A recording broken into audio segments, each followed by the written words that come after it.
Welcome back to another episode of the Black Cinema Experience Podcast.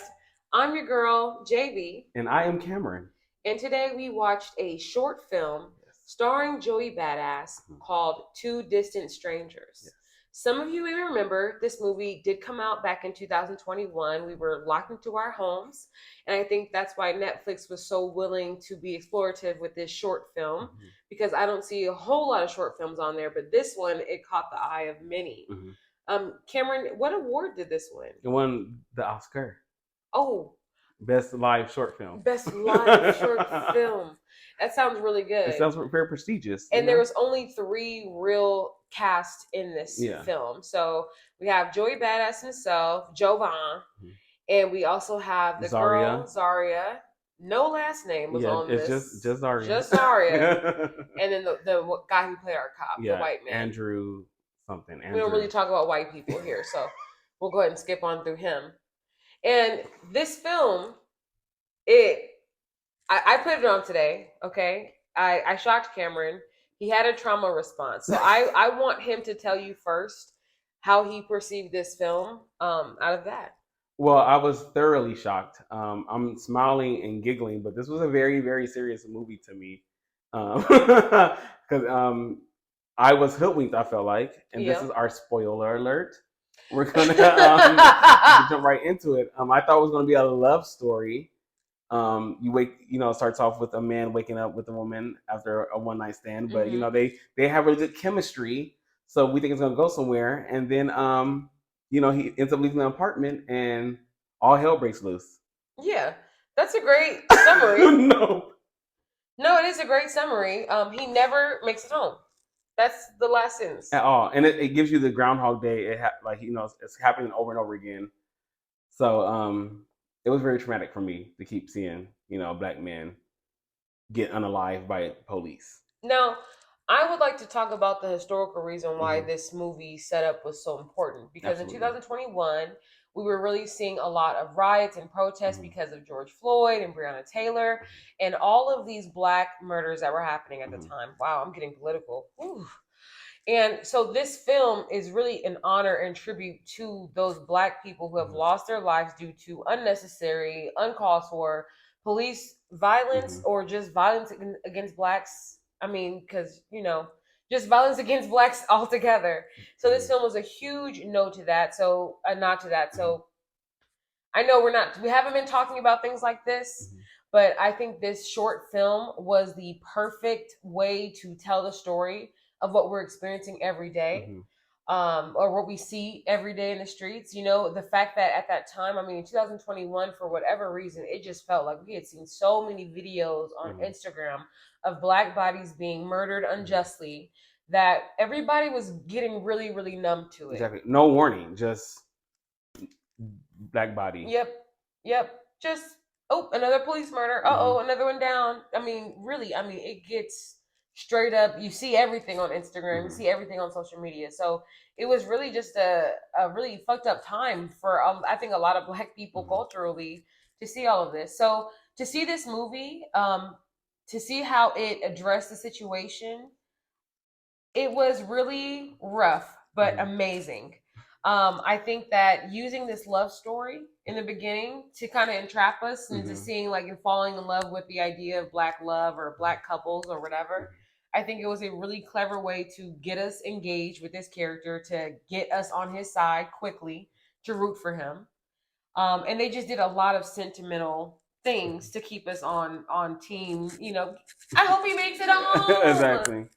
And I don't know, Cameron. Tell me, what was the most jarring thing for you about this film? What did you? It's like you said, the way they catapult us into the situation, because that's the very upsetting thing about it with violence against black people, especially, is that it's totally unmerited. You have such a good thing happening, and then the worst possible outcome, seconds later, happening. Right. And so it's the shock factor that I feel like a lot of black people have gone through, because you brought up with some of the other actual unalivings we've seen. I don't want to get removed from YouTube. I don't know what it takes, but I hear you. No, literally, the amount that we've seen, people just doing very normal things, being asleep, eating, it's like eating ice cream, at the park. So it's just very, very, it was done very, very well. It was it was triggering because again, it gets overwhelming. But I thought it was done in a very tasteful way. I feel like it was very done in a very intelligent way as well. I'm not gonna lie, because I saw this film, I was actually waiting with my eyes like this because some of those parts are so triggering. And I was wondering why you were doing that. I was looking like I was watching. I was like, oh, here we go. We about to see it because it's hard to see him, basically get repeat the same fate over and over again. And the reason why I feel like this was super important in a movie is because no matter what his approach was, the ending was the same. I think at that time in America, were really trying to express to other people, hey, it's really not us. No matter if we comply or don't comply, or if we just simply exist, they're gonna find a way to have their way, which obviously happens at the end because no matter what, like it's like he was being hunted. At the end, it's kind of like we find out that he was in on it too, and he's experiencing these every days, and he's like looking forward to it, like kill you tomorrow. It's a part of his character. Yeah. And again, and it's, I guess in a sense, you don't want to say like, oh, it's all people, but or like all police officers, but at this point, what we've been through, I don't have time to look for good police officers. Yeah. I don't have time to look for like, oh, well, so-and-so is serving their community for 32 years. So-and-so has, and these things have been happening the whole 32 years he's been serving. So regardless if he's doing a good job or a bad job, it's like these things need to be addressed. And so by them making it the Groundhog Day effect, it happens over and over again, no matter what he did.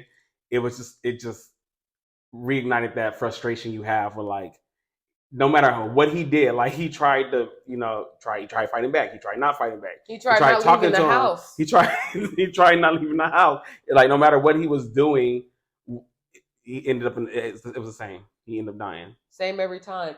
And that's reflective of how Black Americans feel often in our society. No matter how we approach it, no matter what we do to avoid it because of certain systematic situations that we're in, our neighborhoods being over policed, which they kind of touch on in the movie as well. We're in this cycle that we can't get out of. Yeah. So in this film, they do a really good job showing us these different ways of getting killed, reflective of all of the other different people who have been killed by police, which is crazy. Yeah, which is like their real stories. Yeah, exactly. Getting murdered in a different way, and it was like, oh okay, like we're seeing it, and then at the end, they have this sentimental moment where they're just rolling the credits, and you see all the names, and they're giving tribute and paying honor to the people who have lost their lives in this way. And they're kind of telling us just a little bit about their story, but you hear these mundane activities. There's no crimes happening. They're not breaking into something or robbing somebody. They're simply existing, going to the store, waking up, or being asleep, or being in their home, or any of these things, these normal activities. And they're still somehow targeted by police as threats, as, someone to take out. So this movie touched on that topic. It really brought forward an awareness, I think, hopefully to other people who didn't understand what Black people have been trying to say. I feel like this movie kind of transcends those lines of communication and really it hits home. It hits home because again, everybody roots for the love story. We're seeing this beautiful little pair. Okay, we don't know what they got into. We are rooting for them just to see, that he never gets that happy ending because he can't even get home today. Literally, and it's just kind of like reflective of, I don't know. I think probably a struggle that Black men specifically feel, like kind of targeted, kind of like the weight of the world on their shoulders every day. Like, I feel like it's reflective. It is, and I'm glad that they put the women in there too, because I think we forget sometimes that it's not just Black men that get. It's not just Black men. It's not just Black women. It's Black children. It's Black queer people. It's Black. Just being Black, like no matter what you are, it, like just existing in Black skin. It's seen as dangerous. And again, there might be people who like have that argument, like, it's not super common. It's common enough. If you have, I think it's super common. I think it's too common. But like, if it only happened one time, that's too many times. Yeah. So I think they did a really good job of like showcasing how the diversity of the people, the victims of these, heartless murders, and yeah, it's worth a watch. Yeah, it's worth a watch. It's more than a worthwhile watch. Just off the top of my head, thinking about Joey Bada, his acting skills are superb. I didn't even know it was him, the rapper. I thought he was just a regular actor that I didn't recognize. Yeah. I was so shocked when you said it. I was like, oh my gosh. Yeah. Awesome job. It was awesome. Well, all the actors were really good. Even the cop.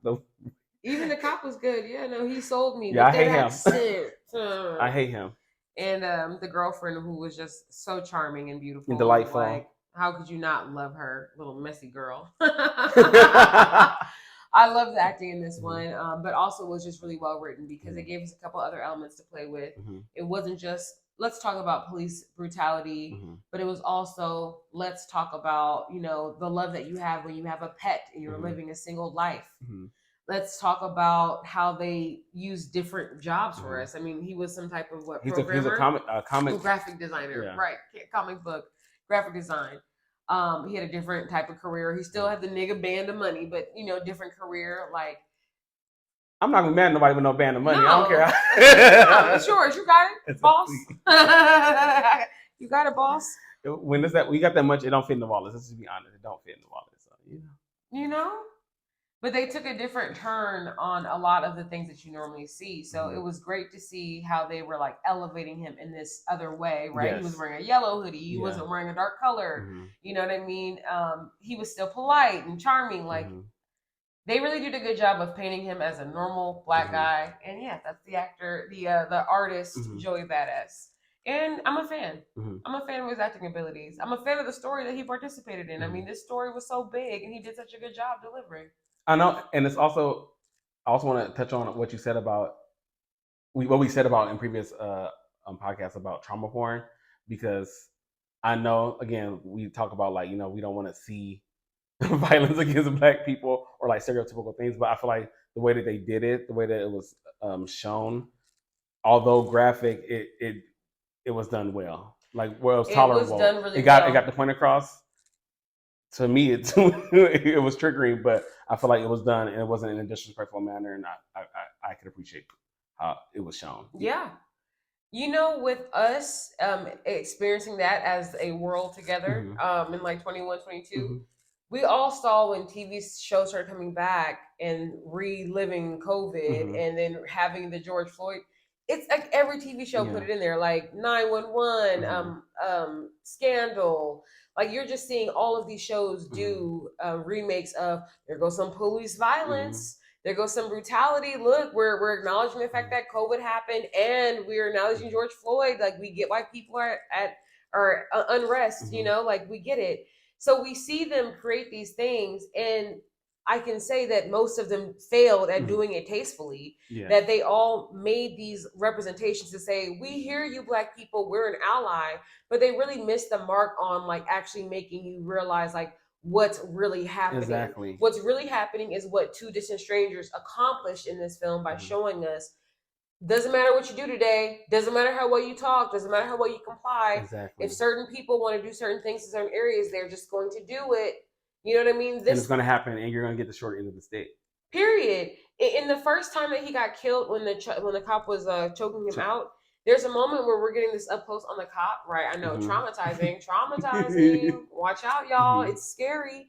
There's a moment that we get a close up on him and we see his gold tooth and all of that stuff. Gritting. And you know what you're seeing? You're seeing this person who you know is an affiliate of whatever organization, absolutely.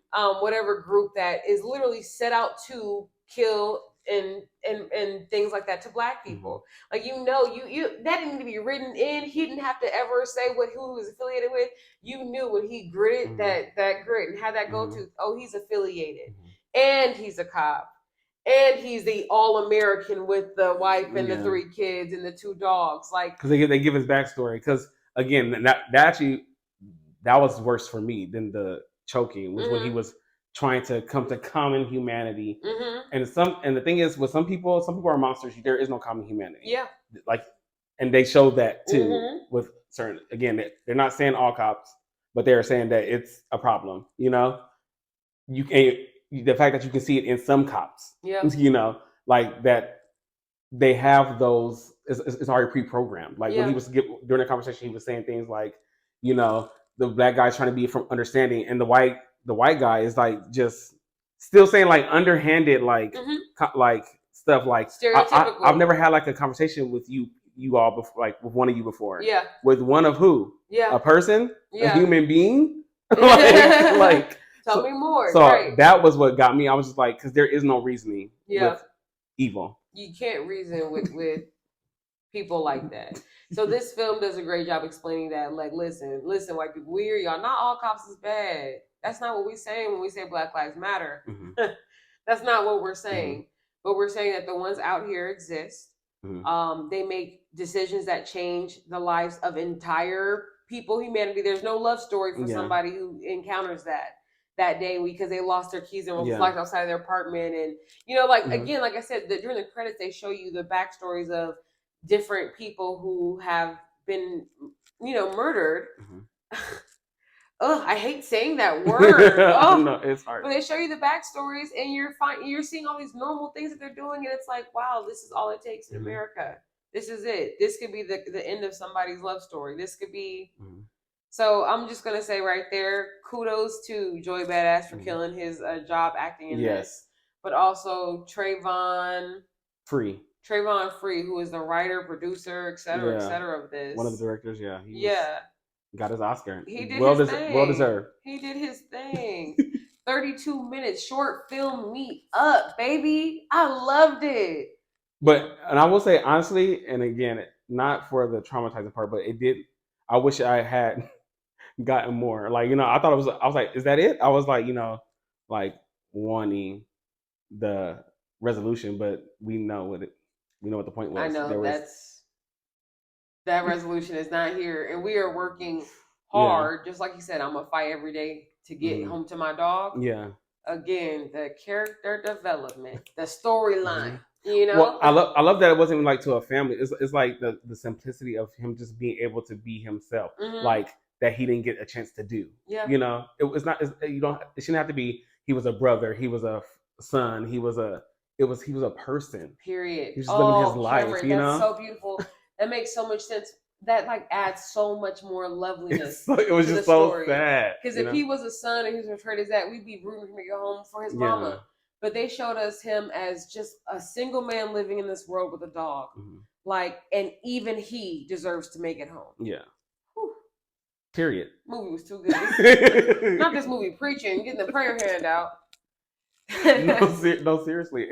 It just, man, it just really makes you examine humanity and like why we do all this, about being Black and why it's so important to show these films and to let the world see how we feel and in such a such a great production. I feel like that's how people can actually learn something, And such a unique way to tell a story. I mean, that also, it was PG enough to make it into, maybe some college film classes or something in the future. Who knows? But it is one of those things that I do hope it's a good marker of time. When you watch it, you know exactly what year we're in. I know exactly what year I'm in. I'm like, oh yeah, this came out during COVID, 21. Yeah, we was in the house. And when I show my kids, or nieces, nephews, whoever, I'll be able to say this. We all know what time this is. Because people talk about COVID nonstop. Yeah. But they don't talk about the George Floyd riots and things as much. So it really is great to have a piece of art that I'm proud of. I'm happy to watch and say this is a great representation of how we feel, how frustrated we feel in America. So on that note, any final thoughts or comments about Two Distant Strangers? I'm grateful. I found out Diddy was one of the producers. Thank you, Diddy. I'll give you a shout out. And they say you all bad. You're not all bad. No, but I really highly encourage you to go see this film on Netflix. So everybody has Netflix, so you can just pull it up. Not everybody has it. I'm not gonna tell you. Scheme or scam. We don't care. I'm not saying that, but I'm just saying, there's a way to get Netflix. Yeah. And also, since this movie was just a tad bit controversial, feel free to leave a comment and tell us what you think about this film. Because, for me, it was jarring but necessary. Very. And I don't know how the world perceived this movie. So if you've seen this 32-minute movie about the Black experience, please like, comment, and share this video. Thanks again for another wonderful episode of the Black Cinema Experience Podcast. I'm your girl, JB. I'm Cameron. Thanks for watching.